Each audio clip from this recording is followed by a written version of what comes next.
In 1997, Captain Homer Tien, the first General Duty Medical Officer at Canada's Special Operations Force Unit JTF-2, attended the Special Operations Medical Association, or SOMA conference.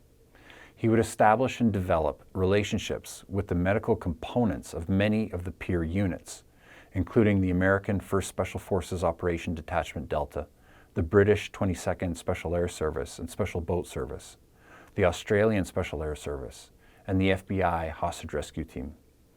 The origins of JTF-2's Special Operations Medical Technician, or SOMT course, can be traced back to this time. Exchanges started with JTF-2 hosting medical officers from the 1st SFOD Delta and the SBS at Dwyer Hill Training Center. JTF-2 medics would begin attending John Hagman's Tactical Medical course for the first time, where the original concepts of Tactical Combat Casualty Care, or TCCC, were being taught. In 1999, Captain Nathan Garraway and Naval Lieutenant Dennis Phillips, two Canadian Forces physicians, attended the 3rd Annual Congress of the Wilderness Medical Society in Whistler, British Columbia. There they attended Naval Captain Frank Butler's presentation on TCCC. That meeting would lead to the sharing of the TCCC literature through the Canadian Forces Medical Chain of Command. Captain John MacDonald, representing Dwyer Hill Training Center, Naval Lieutenant Dennis Phillips, and Captain Krista Brody, representing the Canadian Parachute Center, attended the SOMA conference later in 1999. The SOMA was founded in 1987 and is the only medical association in the world that brings together the unique blend of pre-hospital, tactical, wilderness, austere, disaster, and deployed medicine. It was there that Captain Butler briefed the attendees, as he does every year, on the novel concepts and updates of TCCC. Captain MacDonald would bring these updated concepts back to JTF-2 and further the implementation of them within the doctrine and training structure. In 2000, Captain Nick Withers would take over from Captain MacDonald, inheriting the JTF-2 program, and would evolve and solidify the program. Meanwhile, the promoted Lieutenant Commander Dennis Phillips would bring the concepts back to the conventional side of the military. It proved a harder sell during peacetime, and implementation was limited to instruction of the concepts on the Patrol Pathfinder course at the Canadian Parachute Center starting in 2000. In 2001, Lieutenant Commander Phillips became the Canadian Forces representative to the newly formed organization called the Technical Cooperation Program, or the TTCP. This program is a military science and technology research coordination group representing the Five Eyes countries, Australia, Canada, New Zealand, the United Kingdom, and the United States. This particular group was charged with identifying the knowledge gaps and research priorities for TCCC. On 11 September 2001, 3rd Battalion Princess Patricia's Canadian Light Infantry would be put on notice to move for rapid deployment to what would eventually evolve to be Afghanistan in support of U.S. operations in response to the infamous terrorist attacks. As a component of the pre-training, Lieutenant Commander Phillips and Captain Withers would share the TCCC information with Captain Roger King, the 3rd Battalion PPCLI Battalion Medical Officer. Captain King would deliver a 3-hour presentation in December of 2001 to the entire battalion on the concepts of TCCC, including the advocacy for tourniquets first in a care under fire environment. However, no arterial tourniquets were issued or even commercially available at the time. At the time, I was an infantry corporal in 3 PPCLI. However, I had gone to school during my evenings and weekends to receive my EMR and EMT certifications. After attending Captain King's briefing and being introduced to the concepts of TCCC and new emphasis on the importance of tourniquets, I asked my friend, Corporal Jean de la Bourdonnais, who was a medical technician at the battalion, if I could have a tourniquet from the medical unit supplies. In response, Corporal DLB gave me the best one he had, an elastic IV tourniquet with a plastic buckle. Neither of us clearly understood the difference between an arterial and venous tourniquet. On 17 April 2002, at Tarnak Farms, Afghanistan, a U.S. F-16 pilot mistook 3 Platoon, Alpha Company Para, 3 PPCLI, conducting a heavy weapons training range as an enemy threat and dropped a 500-pound GBU-12 on their position. That night, kneeling over Sergeant Lauren Ford, who had a massive hole in his thigh from shrapnel, I pulled that same tourniquet out of my first aid kit and handed it across Sergeant Ford back to Corporal DLB, and the two of us would be the first Canadians to apply a tourniquet to a Canadian soldier in the Afghan conflict. Upon returning back to Canada, I would meet with my friend, Master Corporal Dan Whitman, who was a medical technician posted to the Canadian Special Operations Unit. Master Corporal Whitman would provide me with a copy of Captain Butler's paper on TCCC published in 1996. Not wanting anyone to be in the same position that I was in 4 months prior, in the desert at night, kneeling over severe casualties who were people that I knew. I was not properly trained and not properly equipped.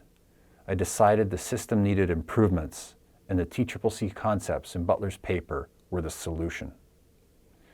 Shortly after the meeting with Master Corporal Whitman, representatives from the Army Lessons Learned Center came to the 3rd Battalion to interview groups and any individuals that wanted a one-on-one, which I requested. The goal was to collect lessons learned from Afghanistan for propagation throughout the Canadian Armed Forces. The result of that meeting would eventually end up with permission to write an article for the Dispatches publication produced by the Army Lessons Learned Center. Around the same time, I wrote a memo to my chain of command in 3 PPCLI requesting permission to run a combat first aid course within the battalion as a means to test and hopefully implement the new TCCC concepts. That memo would yield no results, so I approached Captain King. He wrote his own memo, attached mine as an annex, and submitted it to the brigade commander, who was Colonel Stuart Bear at the time. Colonel Bear would grant permission and a budget, so in June of 2003, the pilot Tactical Combat Casualty Care course in the Canadian Forces would be run in Edmonton with a mix of students from the Combat Arms, medical technicians, and 2 representatives from the Canadian Parachute Centre. The TCCC concepts and success of the early pilot courses were presented by Lieutenant Commander Phillips at the OpMed conference to the Canadian Forces medical community in 2003. Following that was a request to create a standing committee on operational medicine reform, or the SCOMAR working group for the TCCC, which officially stood up in September of 2003 and was chaired by Lieutenant Commander Phillips. The working group was comprised of specialists, medtechs, physicians, and others that would meet regularly and make recommendations to the Surgeon General and senior leadership on doctrine, equipment, training, and research for TCCC. By this time, I was posted to 19 Wing Comox on the SARTEC course, and coincidentally, at the same time, Major Nick Withers became the base surgeon there. I met with Major Withers for the first time to review the draft of the Dispatches article that was sent to Major Withers for review by the Surgeon General. The Surgeon General didn't like the phrase, firepower is preventative medicine, among other controversial concepts. However, after an excellent discussion, Major Withers would recommend approval of the draft, and the article was published in Dispatches for Canadian Armed Forces-wide distribution in November of 2004, entitled Tactical Combat Casualty Care, a Proposal. After the initial deployment of 3 PPCLI to Kandahar, the Canadian Armed Forces refocused their mission to Kabul under the UN-mandated International Security Assistance Force, or ISAF. TCCC courses were run in Eastern Canada using the pilot program's curriculum. Then in 2005, the mission would expand and the Canadians would move back to Kandahar. Canada would become responsible for combat operations in Kandahar province until handover to the U.S. Army on 7 July 2011. As noted in Lieutenant Colonel, at the time Major Aaron Savage et al.'s published paper. The 6 years of sustained combat operations in the volatile province have resulted in more than 1,000 CF members being injured and in more than 150 being killed. As a result, the CF gained substantial experience delivering TCCC to wounded soldiers on the battlefield. In 2005, I was posted to 17 Wing Winnipeg as a search and rescue technician. However, my passion remained for tactical medicine. In April, I would incorporate CTOMS Inc. as a means to offer TCCC training to law enforcement in Canada. CTOMS would remain a dormant hobby until the following year. In December of 2005, the first Combat Casualty Care Working Group meetings would occur. The CCCWG was a subcommittee of the SCOMAR Working Group and was unique in that it was comprised of both medical and combat arms personnel. It would convene regularly with a purpose to create and approve doctrine and new equipment unique to the requirements of TCCC, with a focus on operations in Afghanistan. One of their first decisions was to procure and issue tourniquets to medical technicians. Based on the U.S. Army Institute of Surgical Research study on tourniquets the year prior, and the U.S. Committee on TCCC's decision to choose the Combat Application Tourniquet, or CAT, as the primary tourniquet choice, the Canadian Armed Forces would procure small quantities and issue them to medics. Master Corporal Paul Franklin was one of those medics. He was also the driver for the Canadian diplomat Glenn Barry in Afghanistan. On 15 January 2006, their vehicle would be struck by a vehicle-borne improvised explosive device, or VBIED. It would kill Glenn Barry and severely injure Master Corporal Franklin and 2 other soldiers in the vehicle. Master Corporal Franklin was ejected from the vehicle, tearing one of his legs off in the process and severely damaging the other. He was thrown against a mud wall with his clothing and hair still on fire. He required a tourniquet that was eventually placed on one of his legs. This event would be the catalyst to issue 2 tourniquets, among other medical equipment, in an individual first aid kit to every deployed soldier. In spring of 2006, CTOMS would run its first course for K Division RCMP's Emergency Response Team, or ERT. Later that year, CTOMS would become the Canadian distributor of the Combat Application Tourniquet, and I would retire from the Canadian Armed Forces to pursue CTOMS full-time.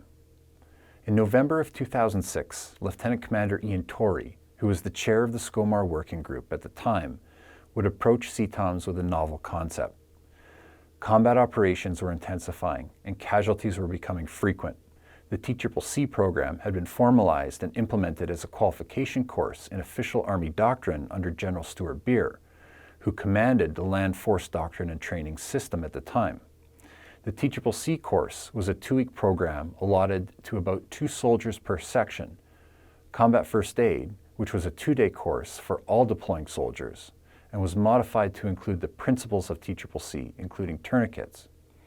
The medics were expected to teach these programs, but the medics didn't have their own formal training in TCCC. Lieutenant Commander Torrey set out to change that. The TACMED program would run 18 full 2-week-long courses of 36 students each over a period of 5 years, as well as shorter refresher sessions. It would become mandatory pre-deployment training for medics and served as a performance evaluation for deployment roles. 2006 to 2011 would be a time of intense and sustained combat operations, and this was represented in the casualty numbers. The Canadian Forces Health Services approach to managing these casualties would prove to be both monumental and exceptional. There's no doubt it was the strong leadership of Lieutenant Commander Dennis Phillips, Lieutenant Commander Ian Torrey, Major Nick Withers, and Major Aaron Savage, who had chaired the SCOMAR working groups, among other major responsibilities, during this period and influenced significant evolution in Canadian battlefield medicine. On 23 July 2008, Major Nick Withers and Lieutenant Colonel Homer Tien were invited to San Antonio, Texas, to be Canada's first guest representative members on the U.S. Committee on TCCC. Lieutenant Colonel Tien was invited to present his analysis on TCCC interventions by Canadian medics in the Afghan War, and the results of his paper were incorporated in the TCCC recommendations at the time on needle decompression. His paper was subsequently republished in the Journal of Special Operations Medicine because of the interest in its findings. 2008 would also see the development of the Canadian Forces Mobile Surgical Resuscitation Team. This capability was operationalized by Colonel Colleen Forestier, who worked closely with the American Special Operations Force community. In 2009, RCMP Sergeant Rob Hill would be tasked with developing the RCMP's National Emergency Medical Response Team, or EMERT program. These programs had only been locally done, non-standardized, and in many cases, non-existent in some divisions.